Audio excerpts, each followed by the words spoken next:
Tình là nhớ nhớ, tình là mơ mơ, tình là thơ thơ thơ, tình là xót xa xa. Mày ya ti ti ti, mày ya hu hu hu, mày ya ha ha ha, mày ya ha ha ha ha ha.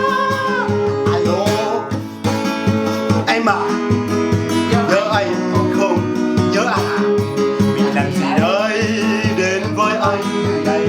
Hỡi em yêu, đừng cho buồn vì.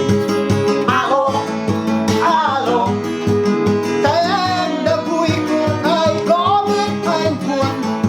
Chẳng nói nên câu để người hỡi đừng trở về xa thì. Hỡi em yêu ơi sao mà no mà yeah, no mà yeah, no mà yeah. Hỡi em yêu ơi hãy yêu anh đây. Anh đừng có xem đây là những trò vui đùa.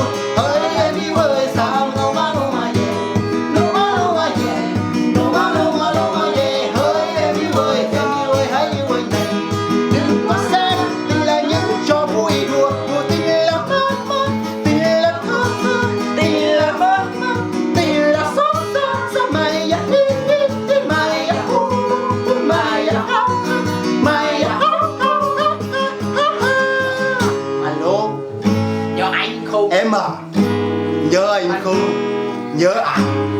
Làm gì Em làm đây? gì đây đến với anh này?